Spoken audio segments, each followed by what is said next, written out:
ஆன்மீக மையமாக கருதப்படுகிறது. இந்த கோவிலின் முக்கிய அம்சமாக பிள்ளையாரை வணங்கும்போது பக்தர்கள் ஒரு சிறிய துவாரத்தின் வழியாக செல்ல வேண்டும்.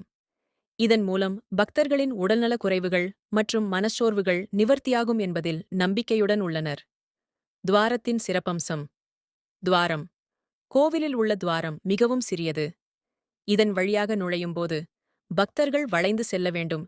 இது ஒரு ஆன்மீக சோதனையாகவும் பிள்ளையாரின் அருள் பெறும் ஒரு வழியாகவும் கருதப்படுகிறது. வரலாற்று நிலை. பண்டைய காலங்களில் உடல் சிரமங்கள் மற்றும் பிரசவ சிரமங்களை அனுபவிக்கக்கூடிய மக்கள் பிள்ளையாரின் அருளுக்கு இவ்வாறு செல்லக்கூடிய துவாரத்தை நம்பினர். இடுப்பு வலி தீர்த்தல் என்ற நம்பிக்கை உள்ளது. ஆரோக்கியம் மற்றும் வளமை. இந்த வழிபாட்டு முறையால் உடல் மற்றும் மனநலன்கள் மேம்படும் மற்றும் குடும்பத்தினர் மீது அமைதி மற்றும் மகிழ்ச்சி கொண்டுவரப்படும். சொந்த வாழ்க்கையின் நன்மைகள் அனுபவிக்கப்படுவதாக நம்பப்படுகிறது.